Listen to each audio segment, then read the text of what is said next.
আসসালামু আলাইকুম।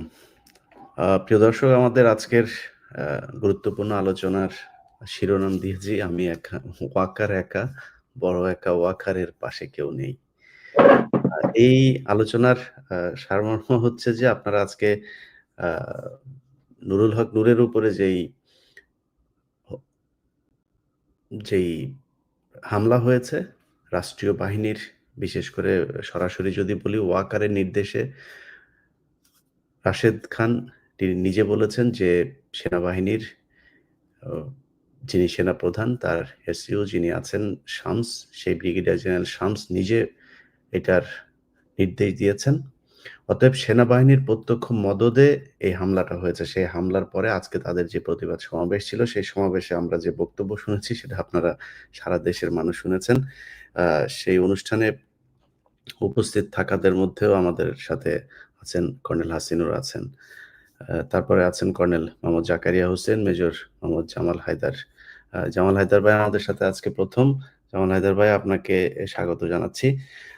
আমাদের আলোচনার মূল বিষয়টা হবে হচ্ছে যে সেনাবাহিনীর যেই অপতৎপরতা, দেশবিরোধী, রাষ্ট্রবিরোধী ভারতের পক্ষে, শেখ হাসিনার পক্ষে তাদের যে অবস্থান, ডক্টর ইউনূসের সরকারকে বারবার বিতর্কিত করতে নানান অসহযোগিতামূলক যেই কার্যকলাপ তারা করে যাচ্ছে সেটার ব্যাপারেই আমাদের আজকের আলোচনা। আমরা আলোচনায় ১ম এই কর্নেল হাসিনুর রহমান বীর প্রতীক আপনার কাছে যেতে চাই।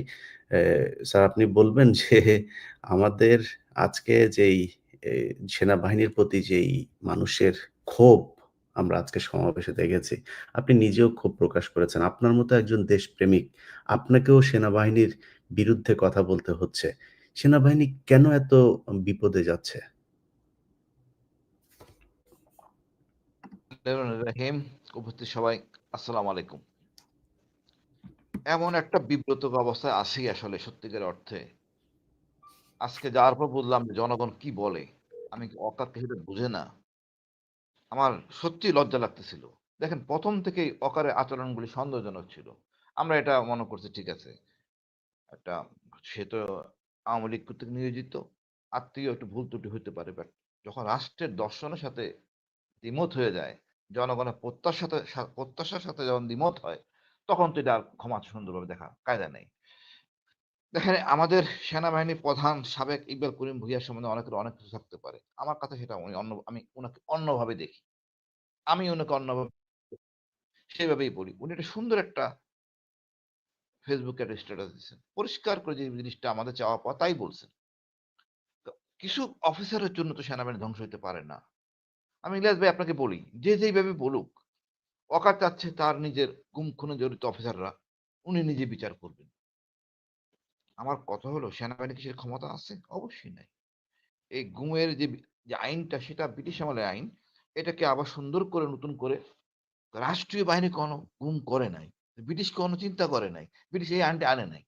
আনছে গুম, হয়তো সন্ত্রাসী কার্যক্রমের জন্য গুম। তার দণ্ড ছিল ৭ বছর। কিন্তু সেনাবাহিনী না, এই সশস্ত্র বাহিনী বা শৃঙ্খলা বাহিনী, সরকারি বাহিনী গুম করে, এটা তো আসলে ব্রিটিশরা ভাবেও নাই। যাই হোক এখন সুন্দর একটা আইন হইছে। এখানে যেন অকারের আপত্তি আছে। এখন সে আপত্তি থাকতে পারে। আমার কথা হলো আপনারাই তো হাসিনাকে ফ্যাসিস্ট বানাইছেন। এই সেনাপ্রধান যারা ছিলেন, মানে মেরুদণ্ডহীন সেনাবাহিনীর সেনাপ্রধান মূলত ডিজিএফআই, এনএসআই এরা কি অন্য বাহিনীর লোক ছিল? সেনাবাহিনীর লোক। যে যেভাবে ইনিয়ে বিনিয়ে বলুক কোন কায়দা নাই। সেনাবাহিনীর প্রশ্রয়ে এই হাসিনা ফ্যাসিস্ট হইছে। এখন দেখেন এরপরে যদি ৪ নম্বর কেউ থাকে সেটা হলো গিয়া আপনার IGP prison, Dhaka DMP commission. এই ৫ জনই মূলত হাসিনাকে ফ্যাসিস্ট বানাইছে। তাহলে এরা তো এই ফ্যাসিস্টের কোন স্কোপ ছিল না। আপনারা তো কেউ বাধা দেন নাই তাকে। তাও আমি বাদ দিলাম। যখন আমি ২২ সালে আয়নাঘরের কথা বললাম ডিজিএফ এর ভিতরে আছেন। জেনারেল ওয়াকার সেনাবাহিনীর জেনারেল ছিলেন না? উনি কেন প্রতিবাদ করেন নাই? এতগুলি জেনারেল সবকটার জেলে পাঠানো উচিত। দণ্ড হওয়া উচিত। কেন তারা প্রতিবাদ করে নাই? কর্নেল হাসিন বলতেছে ঘটনা সত্য না মিথ্যা আমরা যাচাই করি। কেউ কি বলছেন? কেউ তো বলেন নাই। এখন দণ্ড আপনাকে উপভোগ করতে হবে। এত অনৈতিক কর্মকাণ্ড করছেন আপনারা। ভাবতে পারেন? আপনারা হলে আপনি কি করতেন? আপনার বাচ্চার কষ্ট, আপনার কষ্ট একবার চিন্তা করেন। এর চেয়েও জঘন্য কাজ আপনারা করছেন। এই হাসিনাকে বাঁচায় রাখার জন্য। আপনি সেই প্রেম এখনো বজায় রাখছেন। আমি মনে করব জেনারেল ওয়াকার সেই প্রেম ভারত প্রীতি এখনো বজায় রাখছেন। আমাদের জনগণ সেটা মানে না। আমি হাসিন মানি না, আমাদের সাথে কেউ মানবে না। আমরা বাংলাদেশী লোক এখন ভারতের আধিপত্যমুক্ত বাংলাদেশ চাই। আমাদের দেশ হবে আমাদের মতো করে।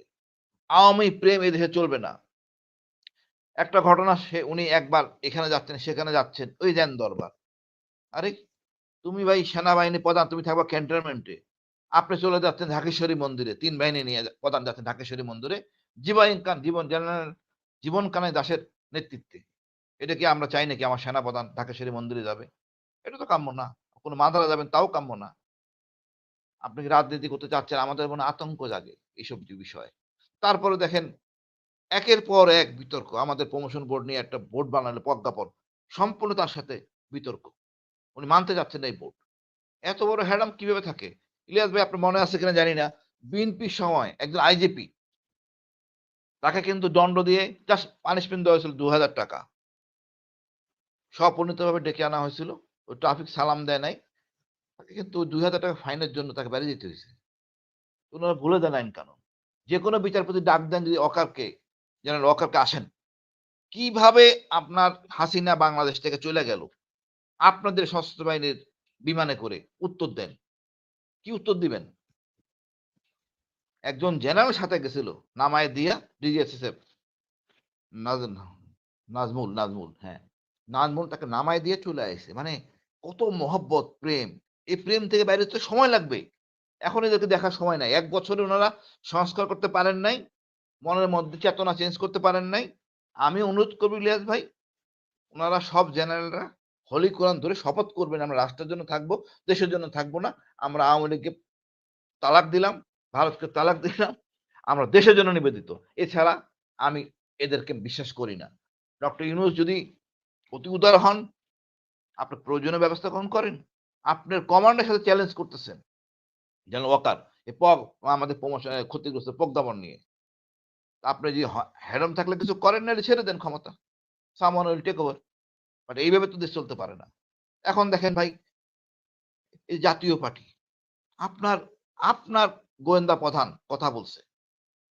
আজকে শাহবাগে ছিলাম। ইলিয়াস ভাই আমার লজ্জায় আমার মাথা হেট হয়ে গেছে। মানে আমরা কোন জায়গায় আছি? জনগণ ঘৃণা করতেছে। আপনি যদি বাড়াবাড়ি করে আমি মনে হয় আজকে এরপরে আগুন লাগানো হইল। জাতীয় পার্টিকে পুনর্বাসন করতে হবে কেন? কিন্তু জাতীয় বেইমান পার্টি এটা। এইটা জাতীয় বেইমান পার্টি।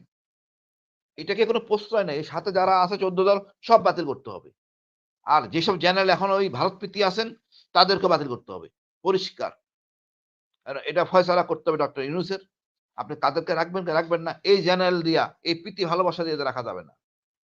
আপনি ইলিয়াস ভাই আপনি জানেন এই ব্রিগেডিয়ার শাম থাকতে এই একটা ব্রিগেডিয়ার মেজর সাদেক হ্যাঁ, মেজর সাদেকের অপকর্ম। কই তাকে তো দণ্ড দিলেন না। মেজর সাদেককে পানিশমেন্ট নিছেন বা দায়িত্বহীনতার পরিচয় দিছেন ব্রিগেডিয়ার শামস। এই একটা অফিসার দীর্ঘদিন ঢাকায় আপনি জানেন না। এটা বললে হবে না তো। আমরা তো বললাম ইউ আর পার্টি টু ইট। অকারও যে জড়িত না সন্দেহ আছে। একইভাবে আপনার স্টেশন কমান্ডার এই অপকর্ম করছেন এখন ডিসমিস করছে তাকে। বাট এটা আপনাকে জানান না কেন? কেন ইলিয়াস ভাইকে এটা বলতে হইল? মানে ভাবমূর্তি কার নষ্ট হইছে? আর্মির? আগে অ্যাকশন নেন নাই কেন? কি অ্যাকশন নিছেন এই ব্রিগেডিয়ার শামসের প্রতি? আপনারা ব্রিগেডিয়ার শামস দিয়ে চালাতে চান? প্লিজ আপনারা এখানে আমাদের চাই না আমরা। জানি আপনি খুব ভালো মানুষ, দেশপ্রেমিক ভালো মানুষ। বাট আপনার ভারত প্রেমটা ছাড়তে হবে। আমাদের অনেক সংশয়, অনেক কিছু এখন আমরা সন্দেহ জাগতেছে। জানি আমরা আপনাকে দিয়ে নির্বাচন আমাদের পক্ষে সম্ভব না। লোকজন অনেক কথাই বলে। আশ্বস্ত করে নিজেও আশ্বস্ত না 111 হবে না। কিন্তু আপনার আচরণ সন্দেহজনক। আপনি লেফটেন্যান্ট জেনারেল হাফিজ কত সিনিয়র মানে চিন্তা করতে পারেন। উনি 4th শট। এদিকে উনি 13 লং কোর্স। 13 টা লং কোর্স তার উপরে আছে অনেক শর্ট কোর্স এতটা কোর্স সিনিয়র। তার সাথে না পাঙ্গা নিচ্ছেন। রাষ্ট্রের সাথে পাঙ্গা নিচ্ছেন। আপনার শক্তি কি? আমি এটা পরিষ্কার বলতে চাই ইলিয়াস ভাই। কয়েকজন জেনারেল ছাড়া ওয়াকারের সাথে বা ব্রিগেডিয়ার কয়েকজন অসৎ তার সাথে আছে। জুনিয়র অফিসাররা নাই। এবং ভুল করবেন। আপনাকে আমরা কৃতজ্ঞতা জানাই। আপনি বিপ্লবের সাথে ছিলেন। বাট আমরা মনে করাই দেই 18 তারিখ সেনাবাহিনী ডিপ্লয় হইছে। এরপর থেকে গুলি কিন্তু ৩ তারিখ পর্যন্ত চালাইছেন। এই লোকগুলি দায়বদ্ধ আপনাদের জন্য অপরাধী। কিভাবে আপনার মাথার মধ্যে আসলো হাসিনাকে রক্ষা করার জন্য আপনারা হেলিকপ্টার ব্যবহার করবেন। হোক র্যাবের হেলিকপ্টার, ওটা আপনার অধীনস্থ। এভিয়েশন আর্মির আন্ডারে। মেজর জেনারেল বাকি ছিল ওখানে। কিভাবে আপনারা চিন্তা করলেন নিরীহ জনগণের গায়ে গুলি ছুড়বেন? কিভাবে চিন্তা করলেন এপিসি থেকে গুলি করা হবে? কেন আপনি ৭১ মাউন্টেন ব্রিগেড, ৭১ মেকানাইজড ব্রিগেডকে নিয়ে আসলেন যাত্রাবাড়ি এলাকায়? এই মানবতা নাই? আমরা তো আপনার মানবতা দেখাবো না। এখন সব ধরে টান দিব। আপনাকে কোনো ছাড় দেওয়া হবে না। আপনাকে অনেক সম্মান দেওয়া হইছে। বিপ্লবের অংশ হিসেবে নেওয়া হইছে। আমি এই কথা নিয়ে অনেকবার ইউনুসকে বলছি, আমাদের বিপ্লবের অংশীদার হলো সেনাবাহিনী এবং গর্বের সেনাবাহিনী। বাট আপনার আচরণ দেখাচ্ছে যে আপনি ভারতপ্রেমী এবং অশান্তি সৃষ্টি করছেন আপনি। কেন? কেন আপনার এই নুরুল হক নূরকে মারতে গেলেন? কোন খুশিতে? একবার আপনি হাসনাতের সাথে অনেক আপত্তিকর কথাবার্তা বলছেন। আমরা ভুলে গেছি। ঠিক আছে, হইতে পারে রিকভারি করবেন। আপনি রিকভারি করেন নাই। আপনি উদ্দেশ্য প্রণীত করতেছেন। আমি লজ্জিত। আমি মনে করি ডক্টর ইউনূসের উচিত কঠোর অবস্থানে যাওয়া। আর ইকবাল করিম স্যার যেটা বলছেন, পরিষ্কার বলছেন, সুন্দর বলছেন। একদম সেনাপ্রধান হিসেবে বলা উচিত। আমি লজ্জিত আসলে ইলিয়াস ভাই। আমাদের অনেক জেনারেল, একটা জেনারেল কথা বলে না। এই একমাত্র জেনারেল ইকবাল করিম ভূঁইয়া কথা বললেন। বাকি সব ঘুমাচ্ছে। উনারও দায়িত্ব আছে। উনারও টকশো আসতে পারেন, কথা বলতে পারেন। যে আসলে কি করণীয়, কি করানো উচিত না। উনি ২ টা হ্যালো বলতে পারেন, অকার এটা করো না। তাও করেন না। আমি ধন্যবাদ জানাই ইকবাল করিম ভূঁইয়াকে। উনি অন্ততপক্ষে একটা সুন্দর একটা ফেসবুক স্ট্যাটাস দিয়ে উনি উনার অবস্থান পরিষ্কার করছেন। আমি এটাতে কৃতজ্ঞ। জি, কর্নেল ইলিয়াস ভাই আমার ধন্যবাদ আপনাকে ভাই। জি, কর্নেল জাকারিয়া হোসেন। আ মেজর জামাল হায়দার ভাই আপনার ইয়েটা যদি একটু করেন না? এই হেড রোটা একটু জি, জি, জি। আরেকটু জি, thank you. Major colonel Zakaria ভাই আ আমাদের আ কর্নেল হাসিনুর রহমান যিনি যেটা বলছিলেন যে আ তিনি লজ্জিত বিভিন্ন কারণে সেনাবাহিনীর। সেনাবাহিনী একটা জিনিস এ যেটা নিয়ে সরকারের সাথে আসলে সরাসরি তারা একদম বিরোধী পক্ষ হিসাবে কাজ করছে সেটা হচ্ছে যে যারা গুম খুনের সাথে জড়িত ছিল, পিলখানা হত্যাকাণ্ডের সাথে যারা জড়িত ছিল, এই জুলাই আন্দোলনে যারা জড়িত ছিল তাদের বিচারের ব্যাপারটা নিয়ে। এই বিচার সেনাবাহিনী করতে চায়। আমরা দেখেছি যে তনু হত্যাকাণ্ড। তনুকে রেপ করেছে, তনুকে মেরে ফেলেছে। তারপরে সেই বিচারটা পর্যন্ত করতে দেয় নাই। একজন পুলিশের এএসপি তখন তাকে সেখান থেকে তিনি কেন সেটা তদন্ত করতে চান? কেন জিজ্ঞাসাবাদ সিআইডি প্রধান বলেছেন যে জিজ্ঞাসাবাদের জন্য তাদেরকে আনা হোক। ওই সময় ওইখানকার মেজর জেনারেল এনায়েতুল্লাহ তিনি আসতে দেন নাই। এবং সেগুলো এখনো পর্যন্ত ডকুমেন্ট ওই ইয়েতে আছে। এই যে কাজগুলো করেছে তারা তো বিচার চায় না। আপনি সবশেষ কিছু ঘটনা যদি দেখেন, আমরা কোনো বিচার দেখি নাই। পিলখানা হত্যাকাণ্ডের মতো ব্যাপার, সেখানে ওয়াকার বলে দিয়েছে ফুল স্টপ। আমরা তাহলে তাদের কাছে বিচারের দায়িত্ব দেব কিভাবে? আপনি কি মনে করেন কিনা যে সেনাবাহিনীর এই খুনিদের বিচার করতে সক্ষম?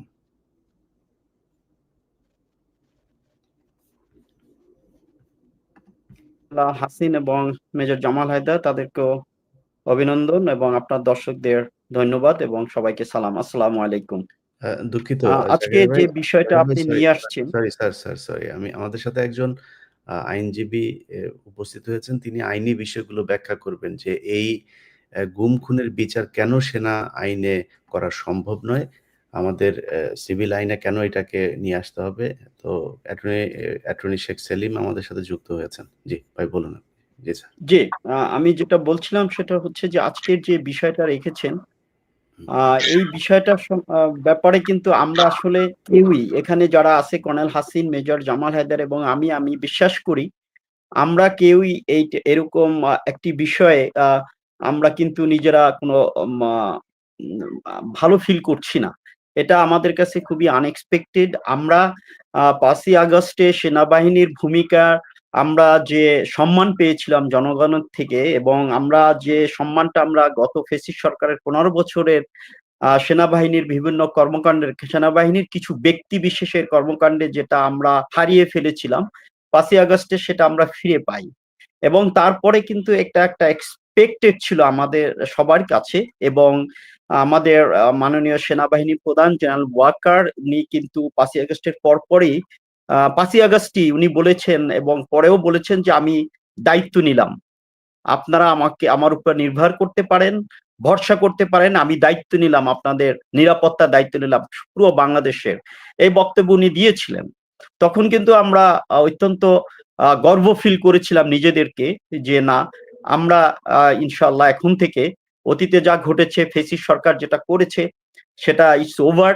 এখন আমরা একটি নতুন দিগন্তে যাব এবং নতুন একটা আমাদের যে স্বপ্নগুলো, যে স্বপ্ন নিয়ে এই ছাত্ররা রক্ত দিয়েছে, জনগণ রক্ত দিয়েছে, সেটার একটা আমরা পূর্ণতা পাবো। এই আশা নিয়ে কিন্তু স্টার্ট হয়েছিল। কিন্তু তারপরে যখন আপনি দেখেছেন যে আহ, রাওয়াতে এসে যখন মাননীয় সেনা প্রধান যখন বলেছিলেন যে ফুল স্টাফ বিডিআর কার্নেজের বিষয়ে ফুল স্টাফ বলেছেন, আমি ওই প্রোগ্রামে ছিলাম। তখনই কিন্তু আমি এটাকে অত্যন্ত আমার কাছে খুবই সারপ্রাইজিং মনে হয়েছে যে এটা কিভাবে মাননীয় সেনাপ্রধান এটা বলতে পারেন। তো তারপরে দেখেন তারপরে যে কর্মকাণ্ডগুলো বেরিয়ে আসছে, কেউ কেউ অনেকে বলছে যে আমাদের রিটায়ার্ড কিছু অফিসার আমরা বিভিন্ন সেমিনার করে আমরা সেনাবাহিনী সশস্ত্র বাহিনীর সংস্কার চাচ্ছি, বিভিন্ন ধরনের কথাবার্তা বলছি এবং সেই সুযোগে অনেক বেসামরিক ব্যক্তিবর্গ তারা এসে এখানে বিভিন্ন কথাবার্তা বলছে, সেনাবাহিনীকে হেয় করছে এবং সেনাবাহিনীর মর্যাদাকে তারা ক্ষুণ্ণ করছে। কিন্তু আপনি দেখেন আপনার সাথে তো আমি এর আগেও একটা অনুষ্ঠান করেছি, এছাড়া বিভিন্ন সেমিনারে আমি বক্তব্য রেখেছি, কথা বলেছি, আলোচনা করেছি, কিন্তু কোথাও কিন্তু আমরা আমাদের যে ইনস্টিটিউশন যেখানে আমরা কর্মরত ছিলাম, জীবনের শ্রেষ্ঠ সময়টা ব্যয় করেছি, সেটা কিন্তু আমাদের একটা আবেগের জায়গা, একটা ভালোবাসার জায়গা। আমরা ওখান থেকে কর্মজীবন শেষ করে রিটায়ারমেন্টে আসছি, তার মানে এটা নয় যে সেনাবাহিনী থেকে আমার বিচ্ছিন্নতা শুরু হয়ে গেছে, তা নয়। এখন যদি কোথাও ওয়ার ডিক্লার হয়, আমরা কিন্তু রিজার্ভিস্ট হিসেবে আমরা যে কিন্তু যুদ্ধ করব, এই সেনাবাহিনী প্রধানের নেতৃত্বে, এই সেনাবাহিনীর কমান্ডের থেকেই যুদ্ধ করব। কাজে আমি বলছি যে সেনাবাহিনী প্রধান, আমি সার্ভিসে থাকি অথবা রিটায়ারমেন্টে আসি, সে কিন্তু সেনাবাহিনী প্রধান। কাজে আমি যেটা বলতে চাচ্ছি, সেনাবাহিনী প্রধানকে নিয়ে যদি কেউ বাহিরে কোনো কথাবার্তা হয়, তাকে নিয়ে যদি মানুষ ক্রিটিসাইজ করে, তার বক্তব্যকে নিয়ে মানুষ করে, এখন তো ট্রোল করে, তাহলে সেটা কিন্তু আমাদের খুবই আমাদের হৃদয়ে লাগে, আমরা কিন্তু সেটা ভালোভাবে নিতে পারি না। কিন্তু আমাদের বক্তব্যের কারণে কিন্তু ডিফেম হচ্ছে না সেনাবাহিনী। সেনাবাহিনী আর প্রধান যিনি, তার কর্মকাণ্ড এবং তার বক্তব্যের মাধ্যমে কিন্তু সেনাবাহিনী ডিফেম এক বছরে অনেকটা তার যে গৌরব, তার যে সেনাবাহিনীর যে ভাবমূর্তি জনগণের কাছে, সেটা কিন্তু অনেকটা এখন আবার সেই ফেসিস সরকারের সময় যে তলানিতে গিয়েছিল, সেই তলানির দিকে যাচ্ছে। অনেকগুলোই ব্যাপার আসছে, যেটা আমি যেটা বলবো যে রাওতে যেদিন বলেছেন যে ফুল স্টাফ, সেদিন থেকে এটা শুরু হয়েছে এবং পরবর্তীতে আপনি দেখেন মেজর সাদেকের ইস্যু, এটা কিভাবে আমরা কিন্তু অবাক হয়ে মানে এতটা অবাক হয়েছি যে এটা কিভাবে সম্ভব। সেনাবাহিনীতে কখনো এরকম ঘটনা ঘটেনি যে একটা অফিসারের হোয়ার অ্যাবাউট সেটা জানবে না, সেনাবাহিনী জানবে না, এটা হতে পারে না। আমাকে শোনা যাচ্ছে?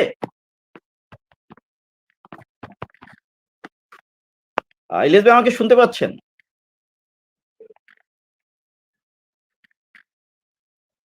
শোনা যাচ্ছে, শোনা যাচ্ছে, শোনা যাচ্ছে। Hello,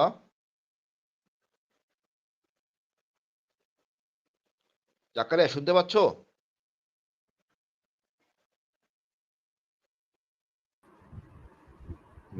Zakaria network issue. না, জাকারিয়া শুনতে পাচ্ছি তো। জাকারিয়াকে আমরা শুনতে, ও আটকে গেছে, নেটওয়ার্ক ইস্যু আছে। Network. Okay sir, major Jamal Haider sir, আপনি বলেন, আমরা আপনার বক্তব্য শুনে আসি। আচ্ছা, আমি কি জেনারেল বক্তব্য থেকেই শুরু করি। আচ্ছা, যেহেতু প্রথম আসছি তো সবাইকে, আপনার দর্শকদেরকে সালাম। আর আমি একটু ভিন্নভাবে উপস্থাপন করতে চাই, সেটা হচ্ছে গিয়ে সেনাবাহিনী বা সশস্ত্র বাহিনী, এক একটা বাহিনীর এক একটা পারপাস আছে। তো সেই পারপাসটা হচ্ছে সার্বভৌমত্বের প্রতীক বলি, বাট তার দায়িত্ব হচ্ছে সার্বভৌমত্ব রক্ষা করা। গত 15 বছরে সার্বভৌমত্ব তারা রক্ষা করেছে, সেই কথাটা তারা কি বলতে পারবে? পারবে না। আর আরেকটা জিনিস হচ্ছে, এই যে একটা পরিবর্তন হলো, একটা আপরাইজ হলো, সেখানে অনেকগুলো ন্যারেটিভ বলা যায়। ফ্যাসিস্টের পলায়ন বলতে পারেন, আপনি বলতে পারেন যে গণতন্ত্র হত্যাকারীর পলায়ন, আপনি বলতে পারেন যে বাংলাদেশের লুটপাটকারীর পলায়ন, কিন্তু আসলে সব কিছুর গোড়া কিন্তু সার্বভৌমত্ব হননকারীর পলায়ন, মানে বা সার্বভৌমত্বের পক্ষের শক্তির বিজয় হয়েছিল 5 তারিখে। সেটা হচ্ছে নাম্বার 1 ন্যারেটিভ। সেটা যদি আপনি যদি সঠিক থাকেন, এই জায়গাটাতে যদি সঠিক থাকেন, আপনার সবগুলো অঙ্ক মিলে যাবে। আমি এইভাবে বলি যে পিলখানার পলাশির মধ্যে অনেক মানে সামঞ্জস্য আছে। পিলখানার দেয়ালের এপাশে আমাদের সশস্ত্র বাহিনী যেভাবে দাঁড়িয়েছিল, সেটা একেবারে পলাশির প্রান্তরে মির্জাফরের সেনাবাহিনী যেভাবে দাঁড়িয়েছিল সেভাবে। সেখান থেকে শুরু, তারা এরপর থেকে আর করতে, অনেকে বলবেন যে ব্যক্তিগত, না আমি দলগত ভাববো, আমি দলগতই ভাববো। নেতৃত্ব দলটাকে পরিচালিত করেছে, ভিতরের মানুষ, ছোটখাটো মানুষগুলো বা যারা ফলো করেন তাদের কি হয়েছিল জানি না, কিন্তু যারা নেতৃত্বে ছিলেন তারা বাহিনীটাকে ওইভাবে পরিচালিত করেছিলেন। আমাদের বাহিনীর সবচেয়ে বা পৃথিবীর আর সব বাহিনী থেকে একেবারে আলাদা গৌরবের একটা জায়গা আছে, সেইটা হচ্ছে যখন রাজনীতিবিদরা 1971 সালে সংকটের মুহূর্তে পালিয়ে গিয়েছিল, সুটকেস গুছিয়ে ওই পারে ধরা দিয়েছিল, তখন বাহিনীর তরুণ অফিসাররা, সৈনিকরা, তারা বিদ্রোহ করেছিল। কারো কাছ থেকে কোনো আশা ভরসার জায়গা সেখানে ছিল না। তারা চিন্তা করেছিল যে আমরা এই পরাক্রমশালী পাকিস্তান বাহিনীর বিরুদ্ধে বিদ্রোহ করব, এবং দেশের দায়িত্ব তারা নিয়েছিল। খেয়াল করবেন, এটা একটা বিশাল বিশাল গৌরবের জায়গা। কিন্তু অত্যন্ত দুঃখের বিষয় যে ঠিক 25-26 তারিখ পিলখানার সেই ঘটনার পর থেকে 2009 থেকে অ্যাবসলুটলি বাহিনীটা পলাশির প্রান্তরে দাঁড়িয়েছিল। আপনি একটা পুঙ্খানুপুঙ্খ অ্যাটিচিউডটা ওরকম ছিল। আসলে আমাদের বাহিনীটা তো উপনিবেশিক এবং সামন্ত ঘরানার একটা বাহিনী। এখানে আপনি সেনাপতিকে বা সেনানায়ককে যদি বশী করতে পারেন, তাহলে পুরো বাহিনী বশীকরণ হয়ে যায়। আমার কেন বলছি, কারণ হচ্ছে গত 15 বছরে যার অফিসার হিসেবে যার আইকিউ মিনিমাম, তিনিও বুঝতে পারতেন যে এইটা ভারতের একটা পদানত বাহিনীর মতো করেই পালিত হয়েছে। এটা খুব সহজ কথা। তো এটা যদি না থাকে তাহলে সে অফিসার হওয়ার যোগ্য না। কিন্তু কেউ একজন এই কারণে, এই অনুভূতি থেকে কিন্তু পদত্যাগ করে নাই। তার মানে কি, পুরো বাহিনীর মধ্যে একটা রোগের ব্যাপার ছিল। সেই রোগ থেকে 5 তারিখের পরে তাদের স্বেচ্ছাগতভাবে বের হয়ে আসা উচিত ছিল। আপনি অবশ্য এখানে লিখেছেন ওয়াকার বড় একা, ওয়াকারের পাশে কেউ নেই। আসলে বলবো তা না, ওনার পাশে কিছু মানে নীতিভ্রষ্ট মানুষজন আছে। আমরাও জানি, বাজারে আমরা যতটুকু শুনে থাকি, উনাকে কিছু সেনাপ্রধান, পূর্ববর্তী জেনারেলরা উনাকে বুদ্ধি দেয়, কিন্তু তারাও সঠিক বুদ্ধিবৃত্তি দেন না। কারণ তারা যে শিক্ষায় শিক্ষিত হয়েছেন, সেখানে আলো নাই, সেখানে দাসত্ব আছে।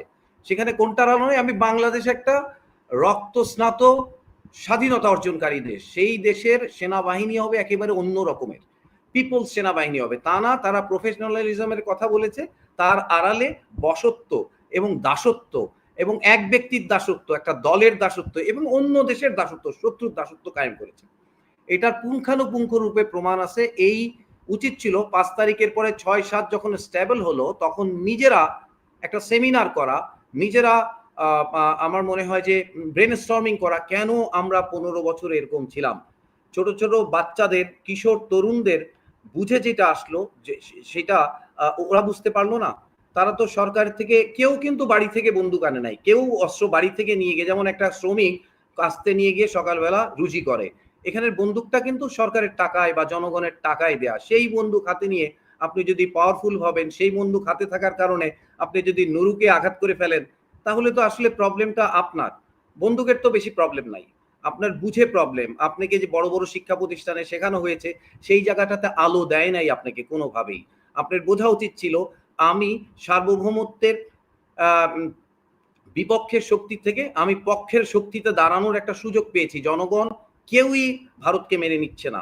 তাহলে আমাদের উচিত ছিল এই 55 জন 60 জন, তারা 3 দিন দরজা বন্ধ করে নিয়ে বোঝা উচিত ছিল কেন আমরা 16 বছর এরকম করেছিলাম।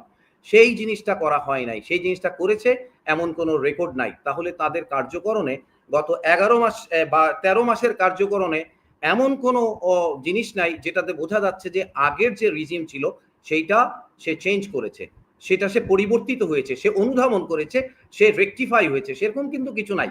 সে এখন কোনো মতে কি করছে, প্রথমে প্রিটেন্ড করার চেষ্টা করছে, যে হ্যাঁ আমি ঠিকই আছি, দুই একজনের প্রবলেম। নো, জিয়ার মতো খুনি সে চলে গেছে এই প্লেন থেকে। এই আজকে যারা এই বিপ্লবের পক্ষে সক্রিয় ছিল, ইমরান কাজল, তারপরে হচ্ছে গিয়ে মেজর রেজা, তারপরে ইফতেখার, ফিরোজ ইফতেখার, এরা প্লেন থেকে টেনে নামিয়ে নিয়েছে। সে মেজর কর্নেল মুস্তাফিজ স্যারও ওই আমেরিকা থেকে এটাতে যুক্ত ছিলেন। কিন্তু দুঃখের বিষয়, বাহিনীর উচিত ছিল না এই ধরনের দাগী মানুষগুলোকে সাথে সাথে অ্যারেস্ট করে ফেলা? কেন? প্রেমটা কোথায়? প্রেমটা কোথায়? আসলে আজকে আপনার কাছে বন্দুক আছে, কিন্তু ইতিহাস তো যেদিন আপনাকে নিয়ে আলোচনা করবেন সেদিন বন্দুক থাকবে না। প্রায় বলা হয় যে এই পাবলিক প্লেসে আপনি মিলিটারি নিয়ে কথা বলছেন, এটাতে ক্ষতি হচ্ছে মিলিটারির। মোটেও না। আপনি অনুধাবন করতে পারছেন না। সবচেয়ে দুঃখের বিষয় হচ্ছে আপনি বান্দর ছিলেন সেটা প্রবলেম না, আপনি মানুষ হতে চাচ্ছেন না সেটা প্রবলেম। আপনি হারামি ছিলেন সেটা প্রবলেম না, আপনি হারামির থেকে ছেড়ে মানুষ হইতে চাচ্ছেন না, এটা হচ্ছে প্রবলেম। আপনি অনেক কর্ম, আমি অলরেডি সোশ্যাল মিডিয়ায় বলি যে 1001টা কারণ আছে, চাইলে আমার থেকে জেনে নিতে পারে, আমি লিখে দিব 1001টা কারণে বাহিনীর সংস্কার দরকার। সেই সংস্কারটা হবে নির্মোহ এবং কঠোরতম। আদারওয়াইজ এই গরিব দেশের এরকম একটা পাণ্ড, আমি বলবো যে বর্বর একটা প্রতিবেশীর আমার সার্বভৌমত্ব রাখা খুব কঠিন। সো আমার নির্মোহ একটা সংস্কার থাকা দরকার ছিল। এবং আমি একটা উদাহরণ দিব। দেখেন, আমাদের বাংলাদেশ আর্মির, আমি পলাশীর প্রান্তরের সাথে পিলখানার তুলনা করি। যদি তাই হয় তাহলে তারেক সিদ্দিকী, যে নাকি ফৌজের টাকলা তারেক হিসেবে চিনে, এই তারেক সিদ্দিকী যদি মির্জাফর হয়, তাহলে ইয়ার লতিফ হচ্ছে মোল্লা ফজলে আকবর, যিনি ডাইরেক্টলি হাসিন স্যার, গুলজার স্যারদেরকে ডেকে নিয়ে বলেছিলেন এখন থেকে আমরা রয়ের জন্য কাজ করব। ডাইরেক্ট অফার দিয়েছেন। এই কথাটা পাবলিক মিডিয়াতে বলা হয়েছে। ফৌজের উচিত, সেনাবাহিনীর উচিত ছিল আইদার এটা খণ্ডন করা, এত বড় কথা খণ্ডন করা, অথবা এটার বিরুদ্ধে ব্যবস্থা নেওয়া করা। 13 মাসে কি কারণে এই মোল্লা ফজলে আকবরকে পিএনজি করা হয় নাই? শুধু তাই না, বনানী ডিওএইচএস এর তিনি হচ্ছে প্রেসিডেন্ট, 23 তারিখ পর্যন্ত উনি প্রেসিডেন্ট ছিলেন। কার পারপাস সার্ভ হয়েছে এটা আমরা জানতে চাই। আমার এটা খুবই ঘৃণিত লাগে, আমার কলঙ্কিত লাগে। এই মানুষটার সম্পর্কে তো ব্রট ইন চার্জ, অ্যালিগেশনটা ব্রট ইন হয়েছে কি বিডিআর, ওদের তোকে হচ্ছে গুম খুন কমিশন থেকে হয়েছে। উনি ডিজিএফ এর ডিজি ছিলেন, 7 দিন চাকরি ছিল, উনি 7 দিনের চাকরি ছিল, তখন থেকে ব্রিগেডিয়ার থেকে পদোন্নতি হয়ে সরাসরি ডিজিএফ এর ডিজি। এবং পিলখানার ঘটনার আগে উনি কোথায় গিয়েছেন? সিঙ্গাপুরে গিয়েছেন জয়ের সাথে, এটা কথিত, আমরা জানি না, but it's circumstantial proof. But এই ভদ্রলোক তো প্রথম রকে জায়গা দেয় ডিজিএফআইতে। তাহলে এই ভদ্রলোককে পিএনজি করা, এই ভদ্রলোককে, আমার কথা হচ্ছে বনানী ডিওএইচএস এর এরকম একটা পদ থেকে সরিয়ে দেয়া, কি এমন ক্ষতি হইতো সেনাবাহিনীর? এখন সেনাবাহিনী যদি মনে করে, বা তাদের নেতৃত্ব যদি মনে করে যে তাকে আপহোল্ড করে তাদের কোনো ইজ্জত সম্মান বাড়ে, তাহলে আসলে তারা, আমি বলবো যে তারা আত্মহুতি হচ্ছে, এবং ইটস অ্যাজ গুড অ্যাজ তারা আত্মহুতি দিচ্ছে। আমার মনে হয় যে এখনো সময় শেষ হয়ে যায় নাই। আমাদের টোটাল সেনাবাহিনীর স্পিরিট ইজ সো গুড এবং হোমোজেনিয়াস। এটা মিশরের সেনাবাহিনীর মতো না যে ইয়েরা খ্রিস্টান বা এরকম কোনো মুসলিমের মধ্যে একটা ট্রাস্ট গ্যাঞ্জাম আছে, তা না। হোমোজেনিয়াস সুন্দর একটা সেনাবাহিনী, well trained, well motivated. Somehow আমি বলবো যে উপরে কিছু পচনযুক্ত লোক আছে, তারা ভালো হতে চাচ্ছে না, তাদেরকে ভালোর পথে আনার কাজটুকুই করা উচিত। এবং জেনারেল ওয়াকার একা সেটা বলবো না, আমি সবসময় অন্য টকশোগুলোতে বলি, উনার পিছনে কি ঘটনা ঘটছে আমরা জানি না, কোন দিক থেকে চাপ আসছে। He should open up to hmm? Open up to him enlightened person, not a person যে নাকি ওই ইয়েবাজি কি বলে, যে নাকি দাসত্ব করে। শুনেন, অনেক বড় বড় ডিগ্রি নিয়েও তারা তরোয়াল কাঁধে ঝুলিয়েও দাসত্বের মনোবৃত্তি থাকলে সেই দেশের কোনো কাজে আসবে। আমাদের দেশটা খুব গরিব, একটা অফিসার বানাইতেও কষ্ট হয়, একটা সৈনিক বানাইতেও কষ্ট হয়, এবং তার পিছে খরচ হয়। প্রত্যেকটা সেনাবাহিনীর সদস্যর বা কালকে থেকে 2 দিন না মানে ভাবা উচিত যে আমি কোথা থেকে টাকাটা আসে। আমি সবসময় 14 বছর ভেবেছি, 15 বছর ভেবেছি যে সৈনিকরা কি কখনো ভাবে টাকাটা তো শেখ হাসিনা দেয় না, ফৌজ কি কখনো ভাবে টাকাটা তো ভারত দেয় না, বাংলাদেশের জনগণ দেয়, তাহলে কেন ভারতের দাসত্ব আমাকে করতে হবে? আপনি অবাক হয়ে যাবেন, 21শে নভেম্বর থেকে 16ই ডিসেম্বর এই সময়টাতে পুরো সেনাবাহিনীর বাস সাজানো হয় বিভিন্ন বড় বড় ফেস্টুনে। অবাক হয়ে যাবেন, 21 সালে এই শফিউদ্দিন যখন সেনাপ্রধান হন, উনি জাহাঙ্গীর গেট থেকে একেবারে সিগন্যাল গেট পর্যন্ত 200 ফেস্টুন লাগিয়েছিল। প্রত্যেকটাতে আমাদের উচিত ছিল কি কিসে সেল করা, বাংলাদেশের মানুষের বীরত্ব গাথাকে সেল করা। উনি ওখানে 30টা ছবি লাগিয়েছিলেন শুধু ওই সাইনিং সেরিমনি। তার মানে ইন্ডিয়া চাইতো বাংলাদেশের মুক্তিযুদ্ধ মানেই সাইনিং সেরিমনি, এইটাকে ব্র্যান্ডিং করা, এটাকে প্রমোট করা। আর আমাদের ওই সাহেব যাদেরকে আমরা অনেক পেলে পুষে অনেক সুযোগ সুবিধা দিয়ে পালতাম, তারা নেতৃত্ব দেখাইতো যে না ওইটা, তাইলে মানে আপনি কিভাবে বলবেন এরা মির্জাফরের চেয়েও খারাপ, এরা বিষ খেত। আসলে আমি খুব দুঃখের সাথে এটা হজম করতে হইতো। কিন্তু 5 তারিখের পরে যখন ছোট ছোট সন্তানরা আমাদেরকে চোখ খুলাই দিল, তখন কেন আমি ঠিক হব না? তখন কেন? এটা কি ওয়াকার সাহেবের একার দোষ? ওখানে তো 60 জন জেনারেল, তাদের শরীরের মধ্যে কি একটু রক্ত নাই? তারা কি এই জিনিসটা রেস করে না? রিয়েলিটিটা বুঝায় না? এটা কি অল অ্যাবাউট হচ্ছে মেকি একটা ভণ্ড, আমি বলবো যে ভ্যানিটি নিয়ে তারা জাস্ট গল্ফ আর এটার মধ্যে মনে করে তাদের জীবন একটা সানগ্লাসে? নো, আপনি কমিটমেন্ট থাকতে হবে বাংলাদেশকে সার্ভ করার জন্য। এনিওয়ে, আর কথা হচ্ছে কি আমি কেন আয়নাঘর ভাঙতে যাব? তাইলে তো বুঝাই যাবে যে আমি আয়নাঘরকে ওন করছি, আমি আয়নাঘরকে আপহোল্ড করছি। আল্লাহর ওয়াস্তে এইটা সৌবুদ্ধির উদয় হোক। সবাই নিশ্চয়ই নামাজ পড়েন, বাট নামাজে হেদায়েতটা কোথায় হয় সেটাই তো বুঝি না। সে তো প্রতিভাত হইতে হবে। দেখেন কবে এই মূর্তিমার্তা যা ছিল, যেটার কারণে মুজিববাদকে, বাকশালিজমকে সেনাবাহিনীতে প্রতিষ্ঠিত করার চেষ্টা করা হয়েছিল, সেইটা জানুয়ারি মাস পর্যন্ত, মানে এই বছরের জানুয়ারি মাস পর্যন্ত যতক্ষণ 32 নম্বর ভাঙা হয় নাই, ততক্ষণ কিন্তু ভাঙা হয় নাই। এটা কিন্তু লজ্জার কথা। আপনি কিন্তু মানে আপনার কাজে কর্মে তো বুঝতে হবে যে আপনি লাইনে আছেন, না হইলে তো আসলে আপনি করবেন হচ্ছে অকাজ, আমি ভাবতে হবে ভালো কাজ, এটা তো হবে না। This has to be very clean. Faruk ওই যে সেটার খেসারত তো দিয়েছে এই নুরুল হক নুরু আমাদের 32 নম্বর ভাঙার বিরোধিতা করেছিল, তার সে প্রিয় সেনাবাহিনী তারপরে সেখানে ঠেকাতে গিয়েছিল, সেই সেনাবাহিনী তাকে প্রাধান্য দিয়েছে। সাপের মতো আপনি যদি দেখেন ওই সৈনিকটা সাপকে যেমন খোঁচায় মারে, 2টা খোঁচা মারলো, একদম মনে হইলো যে এই হাড্ডিটা ভেঙে গেল। তো এইটা কেন ও আস্কারা পাবে? কেন ওই ফিল্ড কমান্ডার, তার সিও এগুলোকে এখনো ব্রট ইন চার্জ করা হয় নাই? তার মানে কেউ ব্যাকআপ দিচ্ছে। তো এই ব্যাকআপ দেওয়া তো বন্ধ করতে হবে, অ্যাট এনি কস্ট বন্ধ করতে হবে। আমাকে দিন শেষে আমাকে সঠিক সিস্টেমে ফিরতেই হবে। দেখেন এই কষ্ট করে এদেরকে রুটি রুজি পালা হয়, এবং এরা প্রথমে শুকুর করা উচিত যে মানে আমার সোর্স অফ সিস্টেমটা কোথায়, কে আমাকে খাওয়াচ্ছে, কে আমাকে করছে, এই শুকরিয়া তার প্রতি অনুগত থাকা উচিত বলে আমি মনে করি। Thank you. জাকারিয়া ভাই শেষ করে দিবেন নাকি? যে আমি মাঝখানে আটকে গিয়েছিলেন, তাহলে আপনার বক্তব্য ইন্টারাপ্টেড ছিল। অ্যাটর্নি শেখ সেলিমের কাছে যাব। জি আমি বলতে চাচ্ছিলাম যে সেনাবাহিনীর যে এখন যে মর্যাদাটা ক্ষুণ্ণ হচ্ছে, সেনাবাহিনী সম্পর্কে যে জনগণ যে প্রত্যাশা ছিল সেখান থেকে যে সেনাবাহিনী অনেক দূরে সরে গিয়েছে, এই জন্য কিন্তু সেনাবাহিনী বর্তমান কমান্ড চ্যানেলই দায়ী। এটা অন্য কাউকে দায় দিলে সেটা অযৌক্তিক হবে।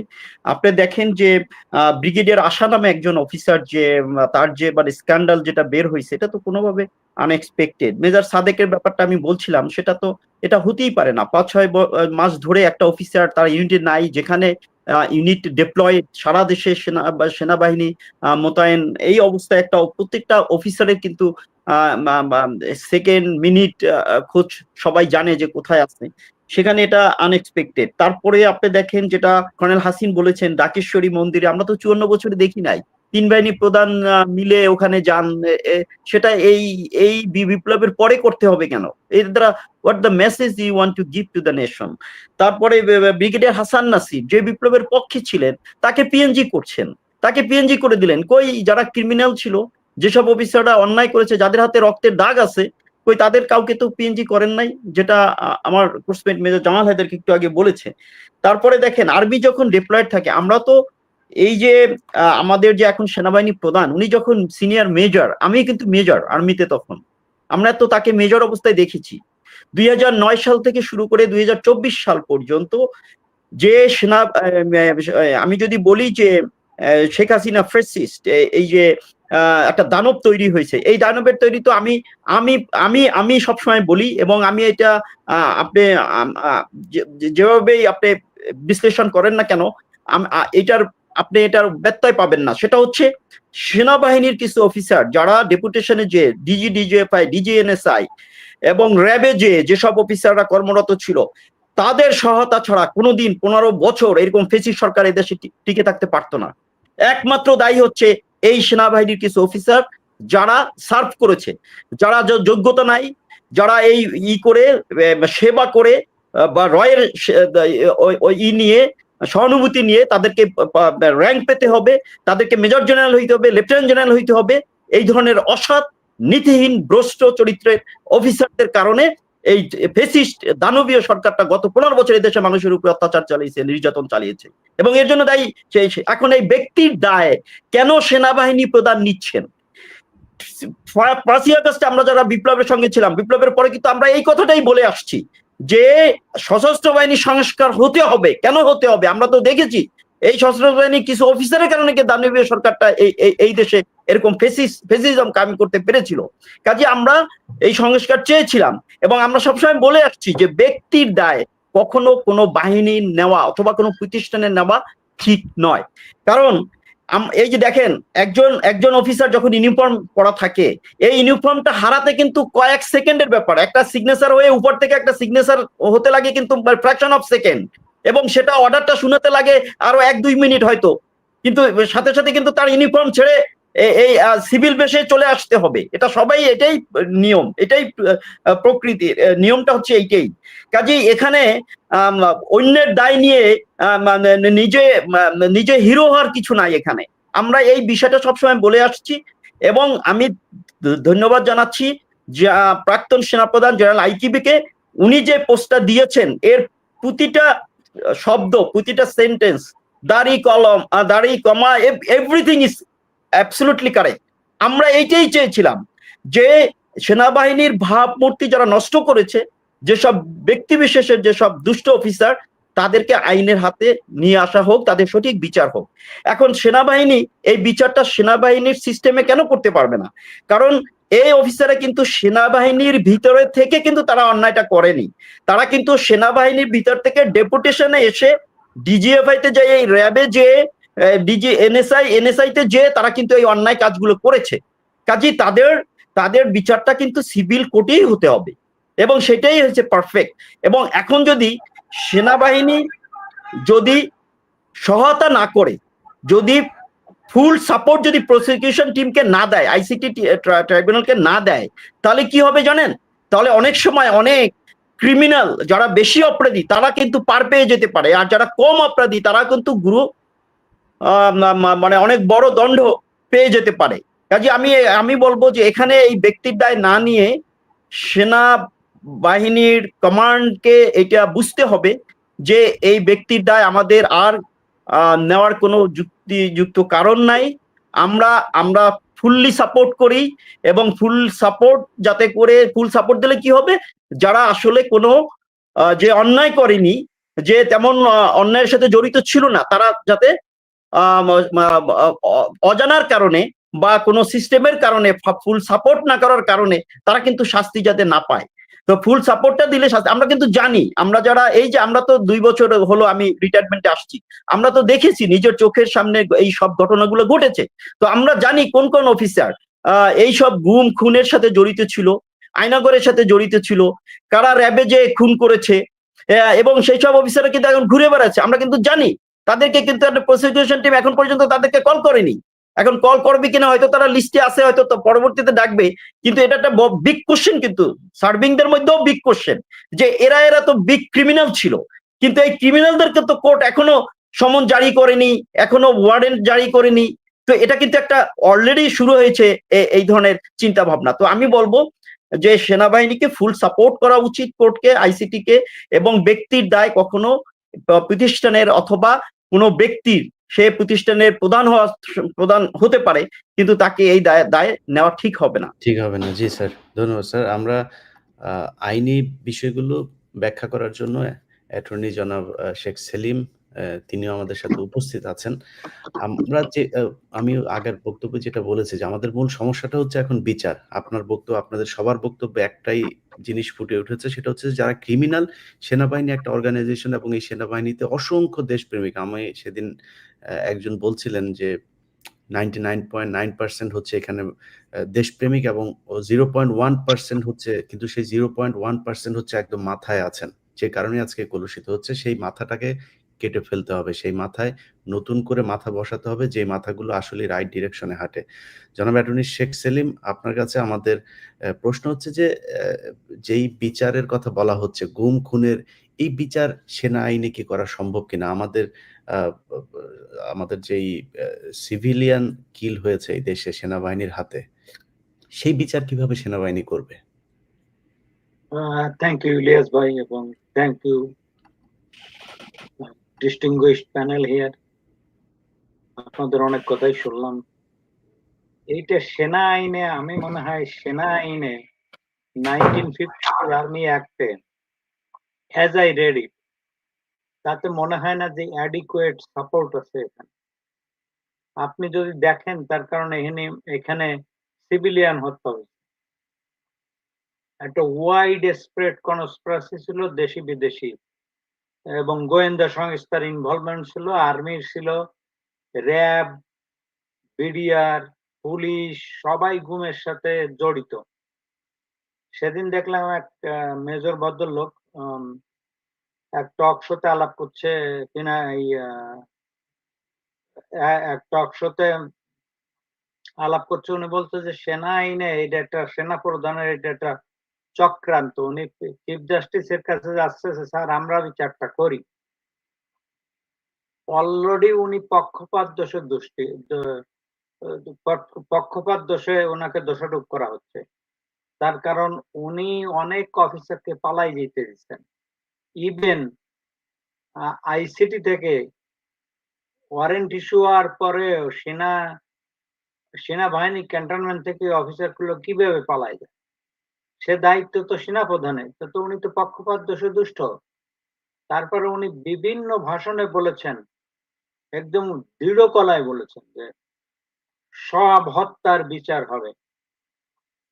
এ পর্যন্ত জাতি তো মনে হয় সেনাবাহিনীর পক্ষ থেকে ওনার থেকে কোনো উদ্যোগ দেখে নাই। কি হত্যার কি উদ্যোগ উনি নিলেন, ওনার এই প্রমিস বা প্রতিজ্ঞা জাতির কাছে টাইম এন্ড এগেইন করা, কি নিলেন তা তো কিছুই স্পষ্ট না। এখন উনি নিয়ম ভঙ্গ করে চিফ জাস্টিস কাছে যে মিটিং করতেছেন, যদি এই মিডিয়াতে আসছে, যদি এটা সত্য হয় যে উনি গেছেন সেনা আইনে এদের সেনাবাহিনীর কাছে বিচার করার, আমি যতদূর জানি আমাদের অনেক ডিস্টিংগুইশড সেনা অফিসার আছেন, ওনারা ভালো বলতে পারবেন। একজন সেনা আইনে বিচার করতে হলে সেনাবাহিনীর অফিসারদের যারা কোর্ট মার্শালের জাজ হয়, ওনাদের কি এই যে complex crime, seriously complex crime, দেশি বিদেশি নেটওয়ার্ক, সেনাবাহিনী officer, evidence act, criminal procedure code এবং পেনাল কোড, এইগুলো অ্যাপ্লাই করে কি ওনাদের সেই অ্যাডিকুয়েট সাপোর্ট আছে? আমি তো মনে করি নাই সেনা অফিসারদের। আপনারা দেখে থাকবেন যে খুব ডিস্টিংগুইশ জাজেরা জাজমেন্ট দেয়, বিচার করে, আবার আপিলে যে উল্টে যায়, সুপ্রিম কোর্টের অ্যাপিলেট ডিভিশনে যে উল্টে যায়, সেনাবাহিনীর অফিসারদেরকে এইটা আছে। সে মনে করলো যে এইটা বোধহয় সেনাপ্রধানের একটা ষড়যন্ত্র, এবং সেটা হতে পারে। আমি যা মনে করি, যেমন ধরেন ডিসঅ্যাপিয়ারেন্স, ফোর্সড ডিসঅ্যাপিয়ারেন্স তো বাংলাদেশে আইনের কোনো ইয়ে নাই। ফোর্স ডিসঅ্যাপিয়ারেন্স এর নামে কোনো অপরাধ নাই। সেটা যদিও সাবসিকুয়েন্টলি অ্যাডাপ্ট করা হয়েছে, অথবা একটা অর্ডিন্যান্স ইন দ্য মেকিং, কিন্তু সেখানে প্রবলেম, কনস্টিটিউশনাল প্রবলেম। আপনি পোস্ট ফ্যাক্টো ল দিয়ে আগে যে অপরাধ হয়ে গেছে প্রিডেটেড অফেন্সের বিচার করতে পারেন না, এটা আনকনস্টিটিউশনাল। তার কারণ হলো অফেন্ডারের নোটিশ ছিল না এটা অপরাধ।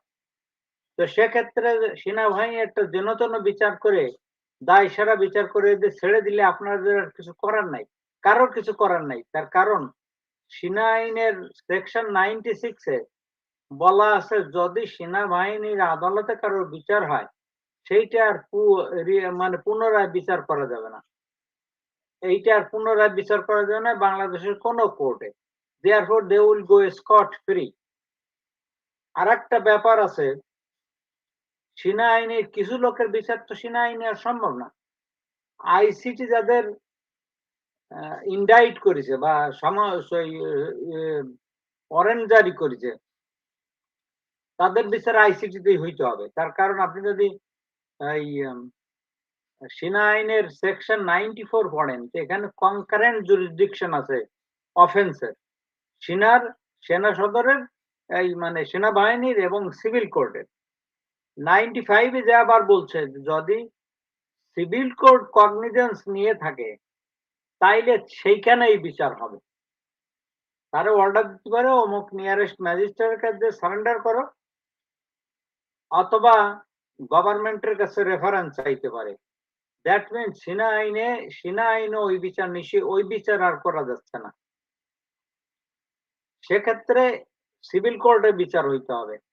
এখন আসি ডিসঅ্যাপিয়ারেন্স যদি কোনো ল না থাকে, ফোর্স ডিপিয়ারেন্স গুমের, কিন্তু বাংলাদেশের পেনাল কোডে অনেক কাভারেজ আছে। এই লোকটারে যে ধরে নিয়ে গেল, এটা কি তার মতের অনুযায়ী গেছে? No, this is an abduction and kidnapping for further crime.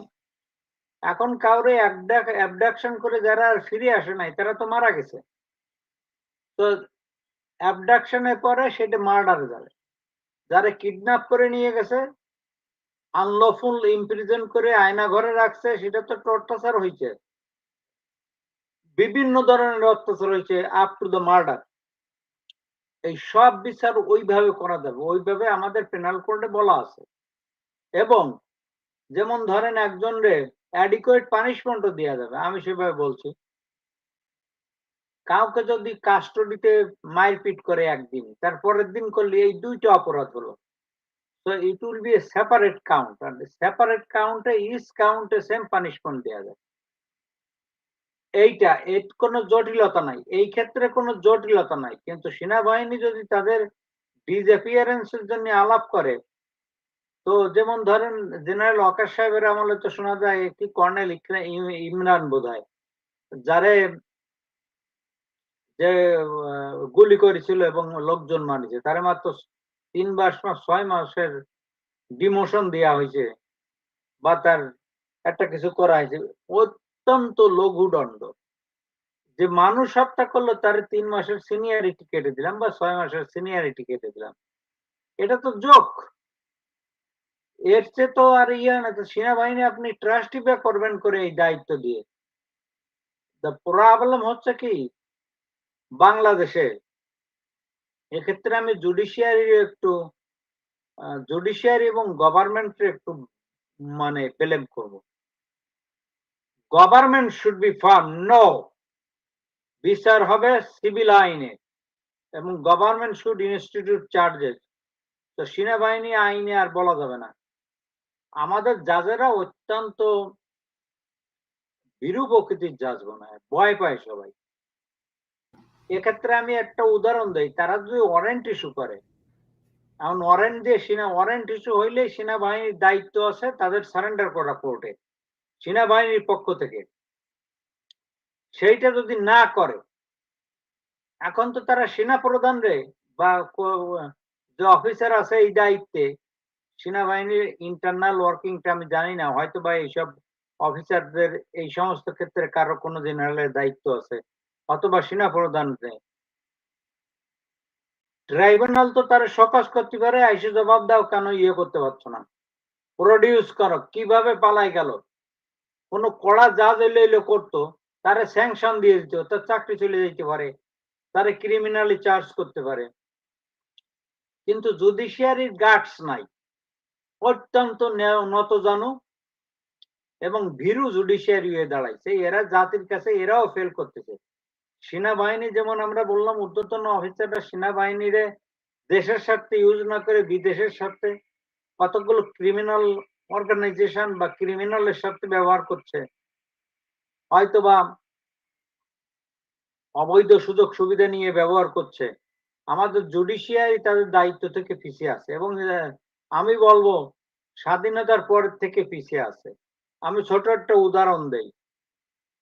New ইয়র্কের জর্জ প্যাটাকি যখন গভর্নর ছিলেন, তখন উনি উনি একটু ওই জুডিশিয়ারির বিভিন্ন ব্যাপার-স্যাপার নিয়ে উনি একটু বিরক্ত ছিলেন।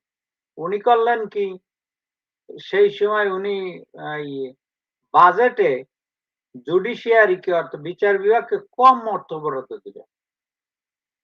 তার কাছে বিচারপতিরা সেই সময় এখানে চিফ জাস্টিস জুডিথকে, একজন মহিলা, ফার্স্ট নিউ ইয়র্কের চিফ জাজ, মহিলা চিফ জাজ।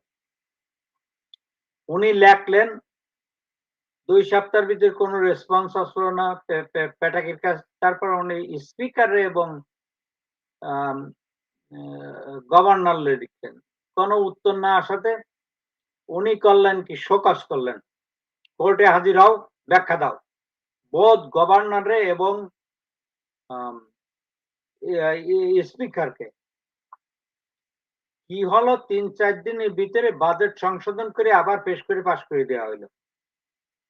আমাদের হলো এই সমস্ত জাজ দরকার। আমি জানি না চিফ জাস্টিস ওনাকে কি বলেছে।